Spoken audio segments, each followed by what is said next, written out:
તો હવે આપણે છે ને યાદ કરી નાખીએ, શરૂઆત કરી દઈએ ટેટ 1 થી. સાહેબ ટેટ 1 ની એક્ઝામ આપી કોને કે ભાઈ તમે પીટીસી અથવા ડીએલએડ કરેલું હોવું જોઈએ.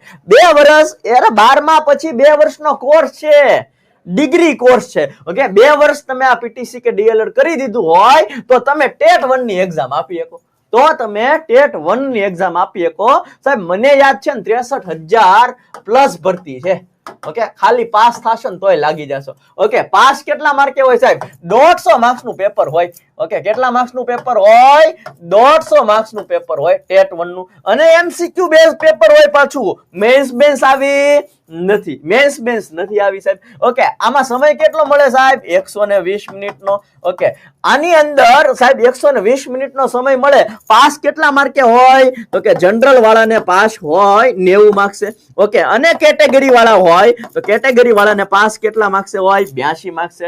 સાહેબ તમે એમ કહો કે આમાં સાહેબ પૂછાય હું એમ વિષય કયા કયા કરવાના ટેટ 1 વાળાએ? તો ગુજરાતી વ્યાકરણ કરવાનું સાહેબ, ગુજરાતી વ્યાકરણ કરવાનું સાહેબ. 30 માર્ક્સ નું પૂછાશે. અને હા, હજુ અહીંયાથી તમને કહું કે જો પરીક્ષા પદ્ધતિમાં ફેરફાર આવ્યો અને ગુજરાતી પદ્ધતિ આવી, પદ્ધતિ શાસ્ત્ર આવ્યું તો તમને કરાવવામાં આવશે. ટેટ 1 વાળાને 150 માર્ક્સ નું કરાવવાની જવાબદારી અમારી.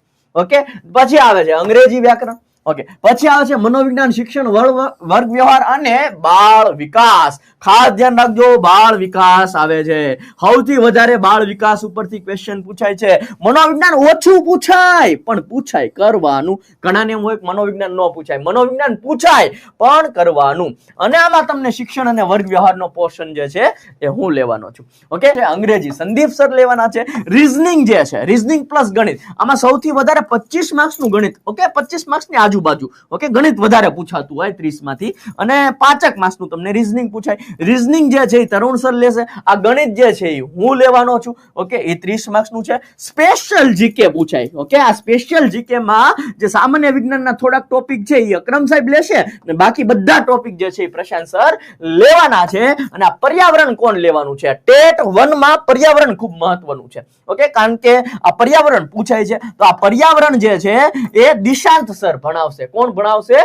દિશાંત સર ભણાવશે. અને વિષય વસ્તુ જે છે એ પ્રકૃતિ મેમ ભણાવવાના છે. તો આવી રીતના 150 ગુણનું પેપર હોય છે સાહેબ. ઓકે, હવે અહીંયા તમે જુઓ તો આમાં 50% જેવું મેરિટ ગણાય છે. ઓકે, એટલે કે 12માનું 20% ગણાય છે, સ્નાતકનું 5% એટલે કે કોલેજનું 5%, પીટીસી ના 25% ગણાતા હોય અને તમારી ટેટ 1 ની એક્ઝામના 50% ગણાતા હોય. માસ્ટર ડિગ્રીનું કોઈ મેરિટ ગણાતું નથી.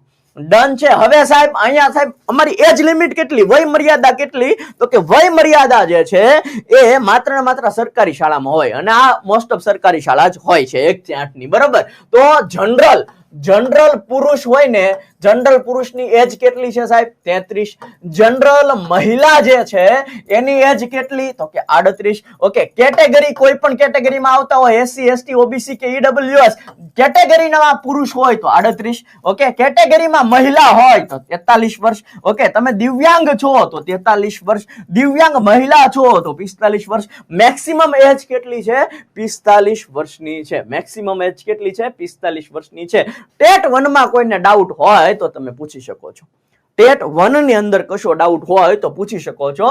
અહીંયા તમને જણાવવામાં આવે છે કે હજુ આમાં પદ્ધતિ શાસ્ત્ર આવ્યું નથી, પણ આવશે તો કરાવવાની જવાબદારી અમારી. ઇન શોર્ટ કે 150 માર્ક્સ નું તમને અહીંયાથી કવર કરાવવામાં આવશે જો તમે ટેટ 1 માટે જોડાવ છો તો.